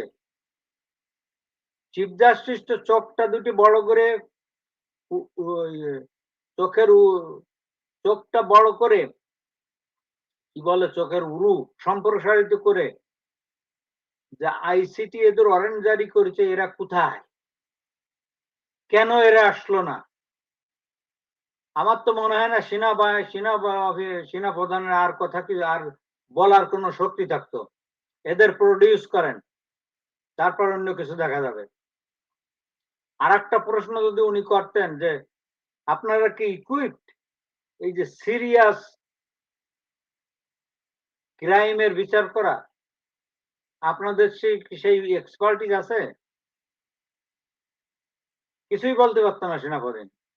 বলতেন যে আপনারা যেটা জাতির স্বার্থে করা উচিত সেইটা করেন, তা উনি করেন নাই। তো যারা সাম পিপুল আর অফ দ্য ওপিনিয়ন দেশে, যে যেহেতু ফোর্স ডিসঅ্যাপিয়ারেন্স, গুম আইন না, বাংলাদেশে যে বিচার করা যাবে না, বিচার কোনো অপরাধ হইলে বিচার করা উচিত। এবং পেনাল কোডের যে আছে সেখানে আদালতের ইনহেরেন্ট পাওয়ার আছে কোন কোন ক্ষেত্রে। কোন আমি 2টা দেখালাম, অ্যাবডাকশন, কিডন্যাপ। তারপরে যে সাবসিকুয়েন্ট অফেন্স গুলো হয়েছে সব কিছু বিচার করা যাবে আমাদের পেনাল কোডের আন্ডারে, এবং সেইভাবেই হওয়া উচিত। সেনাবাহিনী এইসব টেকনিক্যালিটি হ্যান্ডেল করার জন্য আমার মনে হয় না তারা ইকুইপ বা তাদের এক্সপার্টিস, স্কিল, নলেজ আছে। এটা সিভিল কোডেই হইতে হবে। আর একটা ব্যাপার আছে যে বিচার আমি পড়লাম, সেই বিচারের পরে যদি জনগণের আস্থা না থাকে, রাষ্ট্রের আস্থা না থাকে, সে বিচারের তো কোনো মূল্য নাই। এই পাবলিক কারণে এই বিচার সিভিল কোর্টে হওয়া উচিত। যারা গুম হয়েছে, তারা কিডন্যাপ করেছে, অ্যাবডাকশন করেছে, তাদের আনলফুল ইমপ্রিজনমেন্ট করে বছর পর বছর আটকায় রাখছে, অত্যাচার করা হয়েছে বিভিন্ন ভাবে, এগুলো সবই অপরাধ। যারা হত্যা হয়েছে, যারা ফেরত আসে নাই, সবই অপরাধ। এবং আদ্যবন্ত সবাইকে বিচার করা উচিত, না হলে সেনাবাহিনীর ভাবমূর্তি কোনোদিনই রিস্টোর হবে না। এইটা একটা ক্রিমিনাল, টপ লেভেল ক্রিমিনালাইজড হয়ে গেছে, এবং সেনাপ্রধান তার টপে আছেন মনে হয়। ওনার তো 3রা আগস্টের ভাষণের সময় ভালো মনে হয়েছিল। আমি নিচের সেনা অফিসারদের বলবো যে ব্লেমটা আপনাদের সেনাবাহিনীর উপরেই যাচ্ছে। তার কারণ সেনাবাহিনী যখন হচ্ছে না, সেনাবাহিনীর উপরে কেন এই গালিটা রিটায়ার্ড অফিসারদের থাকতে হচ্ছে। যেহেতু আপনি এক ভাই বললেন আমাদের তো জরুরি ভিত্তিতে ডাকতে পারে ইমার্জেন্সির সময়, আমাদের যাইতে হচ্ছে। They still remains at the part of the army. আর একটা ব্যাপার হচ্ছে কিনা, এইসব অফিসার মেজর র্যাঙ্কে, না আমার পরিচয় কি, আমি মেজর, আমি সেনাপতি, আমি কমান্ডার, এই আইডেন্টিটিটা সেনা অফিসারদের সবার সাথে জুড়ে আছে। সুতরাং এরা সেনাবাহিনীর বাধ্য নাই, ইমেজ সংকটে পড়তেছে সেনাবাহিনী। জি জি সেলিম ভাই, জি আমরা মনে হয় সবার বক্তব্য একই রকম। তবে আমি সেলিম ভাইয়ের কিছু বক্তব্যের সাথে একটু দ্বিমত মানে আমার একটু পাল্টা পরামর্শ আছে বা অবজারভেশন আছে, সেটা হচ্ছে যে আপনি যেই আ বিচারপতিদের কথা বলেছেন, বিচারকদের কথা বলেছেন, আ সেইখানে এক হচ্ছে যারা সৎ আছে তাদেরও ভয় পায়। যেহেতু সেনাবাহিনী তো ম্যাটার করে। আমি নিজে স্বীকার করছি যে আমি বাংলাদেশে থাকা অবস্থায় আমাকে ২ বার তুলে নিয়ে যাওয়া হয়েছে ডিজিএফআই থেকে। ২০১৪ সালের ৫ই জানুয়ারি নির্বাচনের একদিন পরে অর্থাৎ ৬ই জানুয়ারি আমাকে নিয়ে যাওয়া হয়েছে। এরপরে আরো একবার নিয়ে যাওয়া হয়েছে খুলনার এক নির্বাচনের নিয়ে একটা নিউজ করার কারণে। তো আমরা কিন্তু তাদের ওইটার কোনো জবাব দিতে পারি নাই। গিয়ে আমাদের চোরের মতো গিয়ে সেখানে দেখা করে আসতে হয়েছে। এখন এখানে বসে আছি, তাই সেনাবাহিনীকে নিয়ে সমালোচনা করার সুযোগ পাচ্ছি। দেশে বসে থাকলে এটা করা সম্ভব না। আরেকটা সমস্যা আছে, কেউ একজন যদি সঠিক কথা বলতে চায়, তাকেই ধরে টান দেওয়া হয়, "ওই যে অমুক নারীর সাথে তোমার এটা আছে, এটা বের করে দেব। ওই যে অমুক জায়গায় ঘুষ খেয়েছো, এজলাসে বসে যে ধান্দা করেছো, ওইটার ফুটেজটা দেখায় দেব মানুষকে।" এখন এই যে আমার সামনে যাদেরকে দেখছেন, উনাদের সেগুলো নাই, তাই উনারা কথা বলতে পারছেন।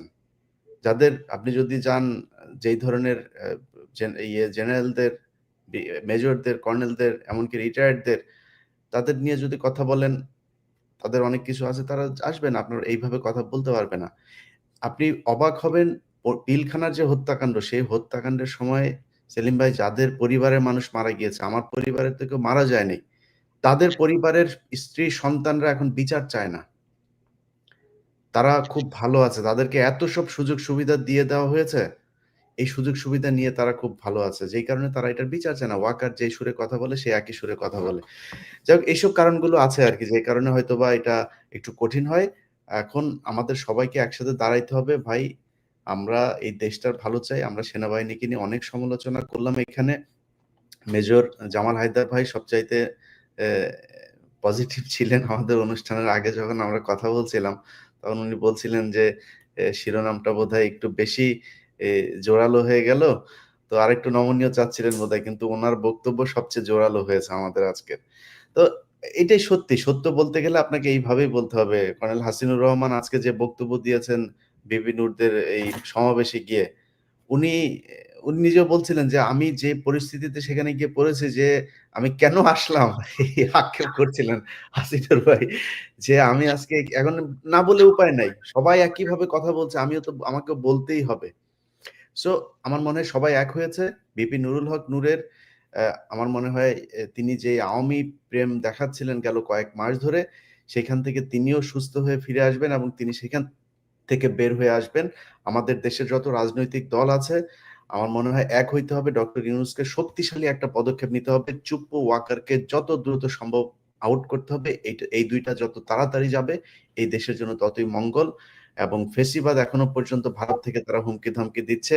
সেই হুমকি থেকে আমাদের আশু যেই সমস্যা, আমাদের হুমকি, সেটা মোকাবেলার জন্য আমার মনে হয় এই ২ জনকে ঢুকতেছে। খুব জরুরি। ইলিয়াস হাসিনুর ভাই, ভাই, যদি আমি আসলে একটু আমরা, কিছু বলতে পারি। জি প্লিজ, আমরা খুব অল্প করে ওকে, বলে শেষ শোনেন, করে দেব এটা প্রোগ্রাম। আপনার কথা ঠিকই আছে যে এই যে যা আমাদের জুডিশিয়ারি জাজরা এত করাপ্ট হবে কেন? ডন। আর এই যে আইসিটি, আপনি মনে করেন যে আপনার এই ইন্ডিভিজুয়াল অফিসারে ব্ল্যাকমেইল করলো, কিন্তু আইসিটি যদি একটা আম, সেনাবাহিনী প্রধানরে ডাকে জবাবদিহিতার জন্য, উনি যদি না যায়, তা বোঝেন যে কি অবস্থা তো হইতে পারে, আদালত অবমাননা। তাছাড়া আর ভাই, একটা হচ্ছে কি, ভাই, ইলিয়াস আমি ভাই বলি, একটু বলি। আমার একটু বলতে দেন। তারপরে কিন্তু এই যে টপ লেভেলে, আমি ছোট একটা উদাহরণ নেই এখানে। এই কিছুদিন আগে একজন ইল্লিগাল লোকরে ডিপোর্ট করা হয়েছে, কিন্তু তাদের সামান্য প্রসিজার ভুল করে ডিপোর্ট করেছে। প্রেসিডেন্ট ট্রাম্প পর্যন্ত বলছে ওরে আনবো না, কিন্তু আদালত অর্ডার দিছে নিয়ে আসো। সুপ্রিম কোর্ট আপিল করেছে, ডিসমিস করে দিছে যে না, ওকে আনতে ওই ওই অর্ডার ভ্যাকেট করা যাবে না। এরপরে ওইটা ফেরত যাওয়ার সাথে সাথে ওই সামান্য ডিস্ট্রিক্ট জাজ সরকারের অর্ডার দিছে 30 দিন, not a one day more, you bring it here, otherwise you will face punishment. তারা কিন্তু শিগগিরই নিয়ে আসছে সাথে।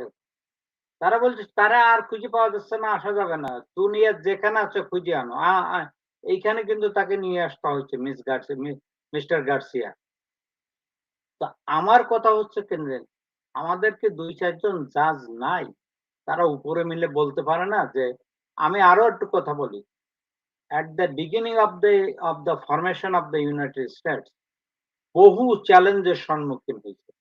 আদালতে গেছে, আদালতের রাজরা বলছেন না এই আইন, সবাই মেনে আসে, আমেরিকান ইউনিয়নটা অর্থাৎ ফেডারেল এই রাষ্ট্রটা যুক্তরাষ্ট্র হয়ে গেল, হয়ে গেল। তা আমাদের কোনো জাজ নাই উপরে যে ন, তাদের কি করবে? সেনাবাহিনী ধরে নিয়ে যাবে? অসম্ভব। একজন সুপ্রিম কোর্টের জাজরে তার অর্ডার দিলে সম্ভব? আপনি দেখবেন যে আর একটা বিপ্লব হয়ে যাবে। না, আর যদি আর একটা দোষ হলো আমাদের রাজনীতিবিদদের, এরা করে কি চোরচুট্টা নমিনেশন বাণিজ্য করে, ঘুষ খায়, নেয় আর এই তাবেদারি করে। আসল শত্রু হলো এরা দেশের। এইরা 53 বছর বয়সে এরা একটা সিস্টেম ডেভেলপ করতে পারে নাই। এরা নিজেদের পরে নিজেদের কোনো ফেয়ারনেসটা, নিরপেক্ষতা বজায় রাখতে পারে না। সব তলে তলে চোর চুট্টামি করে। দেখেন ম্যাক্সিমাম লোকেরই কোনো ডিফাইন্ড প্রফেশন নাই যা দিয়ে তার সংসার চলে। এই সবগুলা চাঁদাবাজি ও দুর্নীতির পয়সা এইগুলা এইভাবেই করে। তো দেশপ্রেমের তো কিছু নাই আমি দেখলাম। তবে আমি আশাবাদী একটা কথা বলি, এই জুলাই বিপ্লবে দেখলাম ছেলেমেয়েরা রুখে দাঁড়াইছে, যদিও একটা মহল তাদেরকে আবার করাপশন করে দিয়েছে, কিন্তু সারা দেশের তো এটা করাপশন করা সম্ভব না। আবারও অল্প দিনের ভিতরে দেখবেন আর একটা বিপ্লব হবে। তার কারণ এই যে ছেলে ওই কি বলে সড়ক আন্দোলনের ছেলেমেয়েরা সড়ক আন্দোলন করেছিল, ওই সময় একটা কথা উঠেছিল এই যে কোমলমতি শিশুদের রাষ্ট্র সংস্কার করতে হবে, এইখানেও ছিল।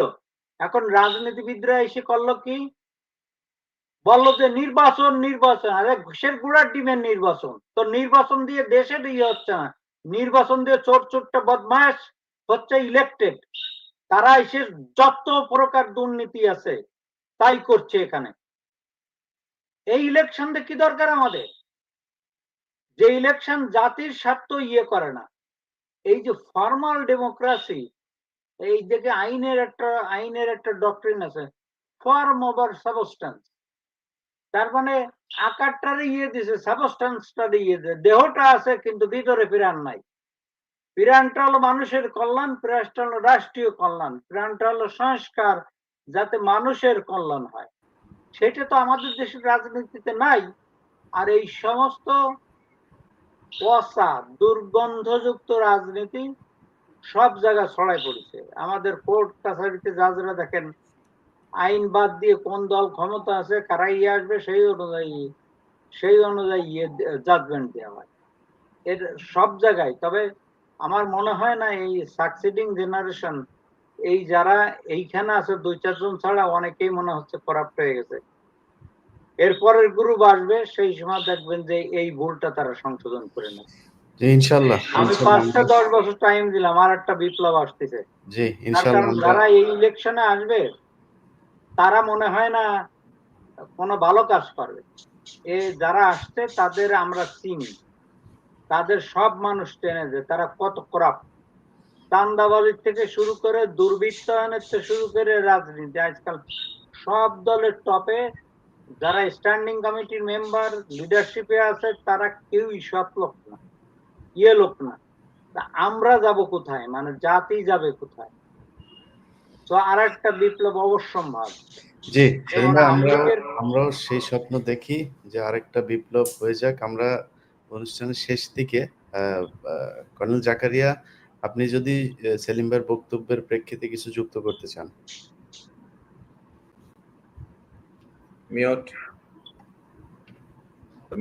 ইলিয়াস ভাই, আমি একটু ইতিহাস স্মরণ করে দিতে চাচ্ছি। আপনি জানেন জেনারেল মঈন উনি কিন্তু পার্টির কাছে সেফ এক্সিট চেয়েছিলেন। উনি তো ফেইলিউর একটা কেস,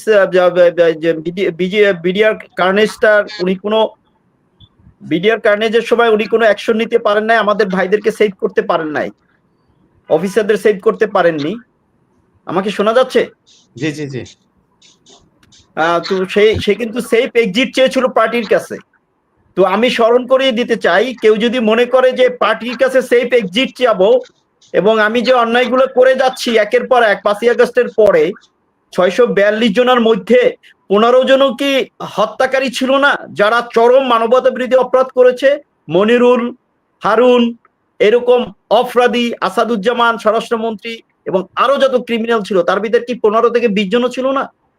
হ্যাঁ, আমি একটা পয়েন্টে এগ্রি করি, সেই সময় সেনাবাহিনীর ভূমিকা, 642 জন যারা সেনাবাহিনীতে আশ্রয় নিয়েছিল, তাদের তাদের স্ত্রী সন্তান, তাদের অনেকে বৃদ্ধ পিতামাতাও ছিল, জীবনের ভয়ে তাদেরকে আশ্রয় দিয়েছে, দ্যাটস গুড, ফাইন, এটা মানবতার কাজ করেছে সেনাবাহিনী তখন। কিন্তু এর ঢালাওভাবে সবাইকে ছেড়ে দেওয়া, সবাই চলে যাওয়া, তার ভিতরে 100 জনও কি ছিল না এরকম অপরাধী?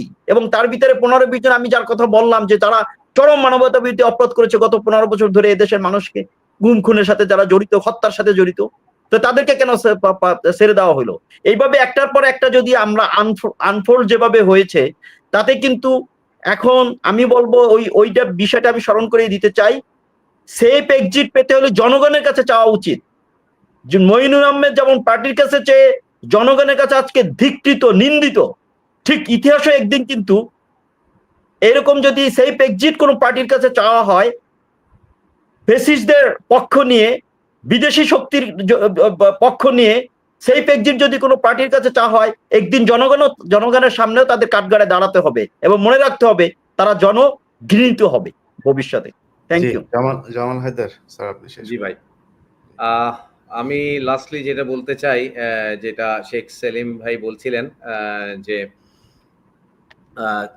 মানে আবার একটা বিপ্লব আসবে, আসলে না, সেভাবে আমি চিন্তা করি না। বিপ্লব আসবে না, এখনো সময় আছে, 6 মাস, যদি ফেব্রুয়ারিতে নির্বাচন হয় তবুও 6 মাস। আমরা যারা এই বিপ্লবের সাথে যুক্ত ছিলাম অবসরীদের থেকে, সেটা হচ্ছে এনডিজে, ন্যাশনাল মানে নেক্সাস ডিফেন্স জাস্টিস। তো এখানেই কিন্তু দক্ষ মানুষ আছেন। আমাদের প্রবলেম হচ্ছে দক্ষতায়। এই হয়তো ইন্টারিম গভর্নমেন্ট ভাবছে যে মিলিটারিকে কিভাবে হ্যান্ডেল করবে। শুধু আমি বলে দিতে চাই, শুধু হাসান নাসির স্যার এবং হাসিন স্যার, এই দুইজনকে দায়িত্ব দিলেই এই মিলিটারিটাকে দেওয়ার মতো তাদের প্রজ্ঞা কমপ্লিটলি আছে।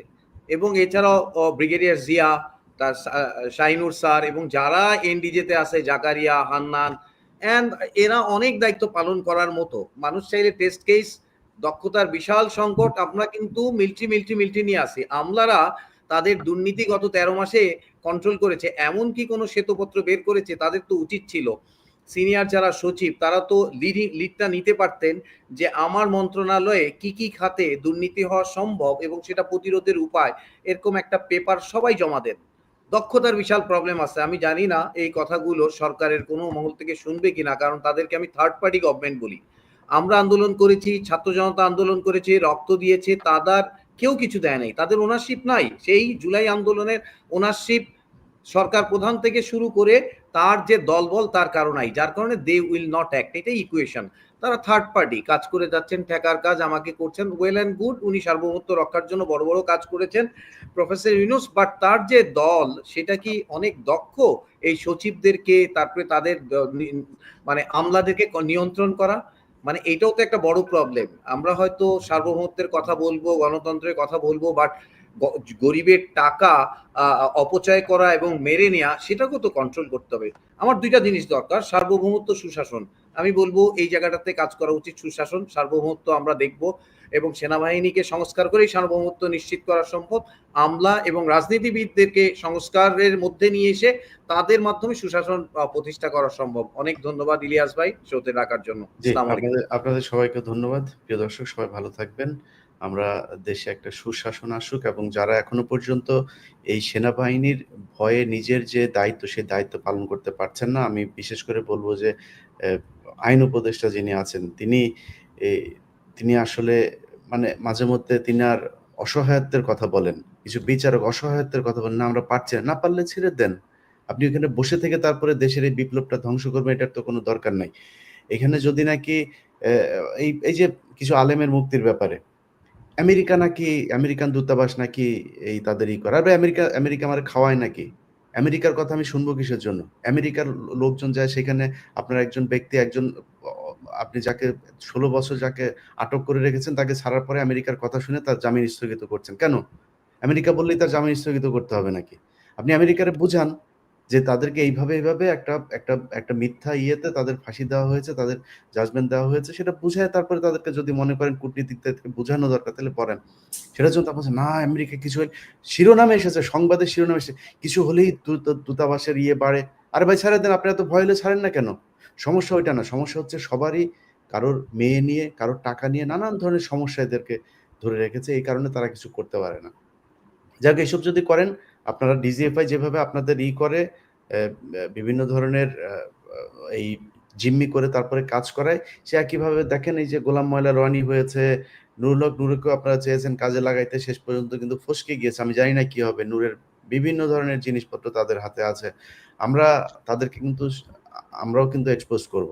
আমি যদি আজ এখন এই মুহূর্তে কাজ করছি হচ্ছে জায়েদকে নিয়ে, এই যে ডাক্তার জায়েদুর রহমান কচুক্ষেতি, সো এগুলোরে আমরাও এক্সপোজ করব। কিন্তু আপনারা এই যে ব্রিগেডিয়ার হাসান নাসের, তাকে নিয়ে যা ইচ্ছা তাই কথাবার্তা বলেন।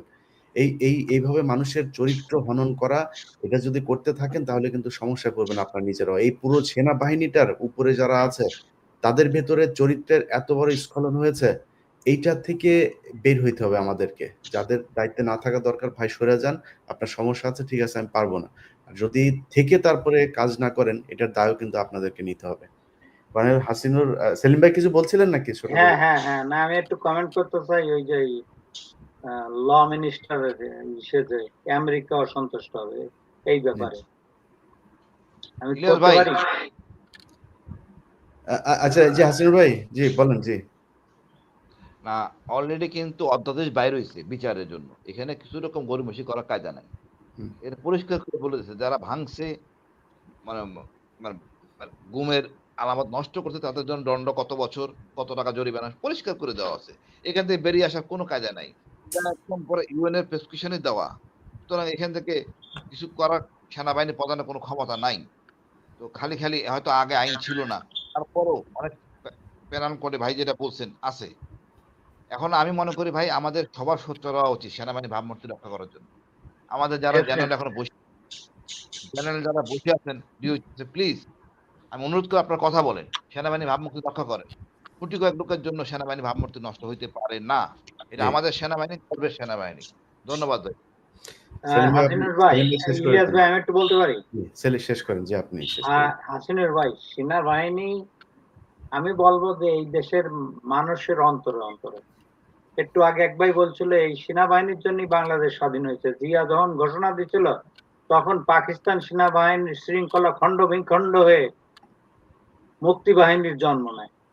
তো সেনাবাহিনী অনেক অত্যন্ত গর্বের জায়গা, সবাই সেনাবাহিনীর ভালোবাসে, এ নিয়ে ভুল বোঝাবুঝির কোনো এ নাই। কিন্তু কতিপয় সেনা অফিসারের জন্য যে সেনাবাহিনীর ভাবমূর্তি নষ্ট হচ্ছে, এটা অত্যন্ত বেদনাদায়ক।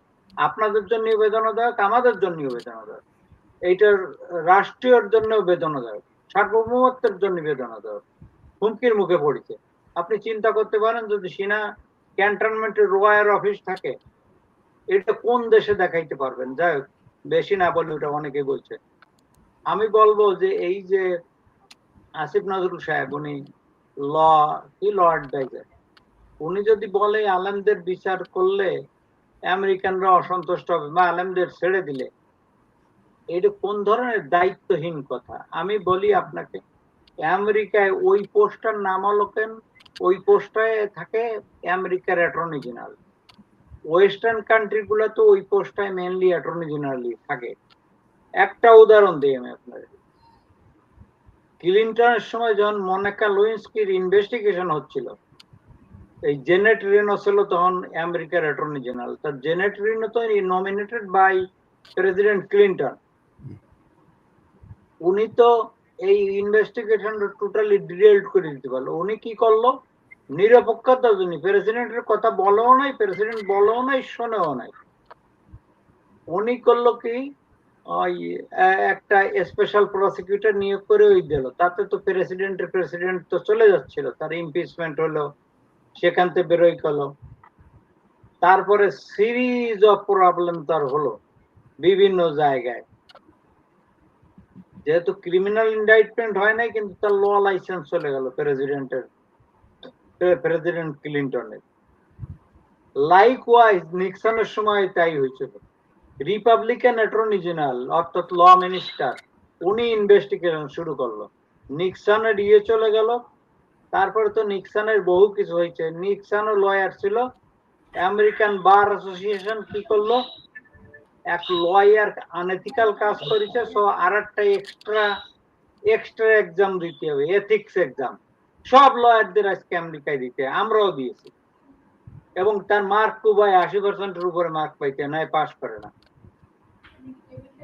আমি বলছি কি যে এটা বলেন যে আমেরিকা অসন্তুষ্ট হবে বলে কি বাংলাদেশের আইন সাসপেন্ডেড থাকবে, বাংলাদেশের কোর্ট অর্ডার ফলো করা হবে না? এটা কোন ধরনের কথা, কোন ধরনের দায়িত্বহীনতা? উনি তো ওই কথা বলার সাথে সাথে ওনার পদত্যাগ করা উচিত, করা উচিত। এইটা তো কোনো আইনের কথা, উনি নিজেই চিফ ল এনফোর্সিং অফিসার হয়ে উনি নিজেই আইন ভঙ্গ করছে। এইটা উনি আদালতের অর্ডারকে মানছে না। তো আমাদের দেশের ডিউ প্রসেস বলে একটা কথা আছে, উনি কনস্টিটিউশন ভায়োলেশন করেছে এই কথা বলে। আর্টিকেল বোধহয় 27 কনস্টিটিউশনের equal protection of law, every citizen shall be entitled to equal protection of law. আমি বই, I think that's the exact language there. তো আপনি এর প্রোটেকশনটা কি দিলেন? আদালত যাবেন দিচ্ছে, আপনি ছাড়বেন না, তার ডিউ প্রসেস রাইট দেবেন না, তার কনস্টিটিউশনালি গ্রান্টেড মৌলিক অধিকারটা দেবেন না, এবং টপ লেভেলে কিন্তু অসন্তোষ হইতে পারে। আমি যা জানি আমেরিকানদের সাথে 33 বছর ল প্র্যাকটিস করে, ওনারা আমেরিকানদের নিয়ে একটা ফোবিয়া আছে। আমেরিকানরা অত্যন্ত রিজনেবল, যে যদি বলেন যে আইন তো এইটা, আমি তো এটা করতে পারি না, আর এর পিছনে আন্ডারলাইং ফ্যাক্টস যেটা, সেগুলো টোটালি ফ্যাব্রিকেটেড। আমেরিকানরা ওনার পরিষেবা পাবে, শিগগিরই এদের ডিউ প্রসেস রাইট দাও, শিগগিরই এদের ছাড়ো, শিগগিরই ফেয়ার ট্রায়াল করো, শিগগিরই ইনভেস্টিগেশন করো। আমেরিকানরা এটা বলবেই, এরা এত করাপ্ট না। তার কারণ আমার হ্যান্ডস অন এক্সপেরিয়েন্স আছে। কোনো অফিসার হইলে জাজদের অ্যাটেনশন না আনলে দেখি যে তারা চোখ মুখ করা শুরু করে, ওকে ঠিক আছে এইটা করা শুরু করো। আমি কত ডজন ডজন মামলা করেছি আমেরিকান সেক্রেটারি অফ স্টেটের বিরুদ্ধে বাংলাদেশের ব্যাপারে। তার কারণে এই আমেরিকান এমবাসি অনেক ভুয়া রিপোর্ট দিত, ওই যে করা, যে জাজদের অ্যাটেনশনে আনছি, রিইনভেস্টিগেশন, এবং ইফ ইট ইজ ট্রু, যদি এইটা হয়, তোমরা যদি কিছু করেন, I want you to take action. একবার এক মামলায় কত সালে মনে নাই, আমেরিকান এমবাসির 8 জন অফিসারের চাকরি চলে যায়, ইনক্লুডিং 2 কনসুলার অফিসার, আমার মামলার কারণে।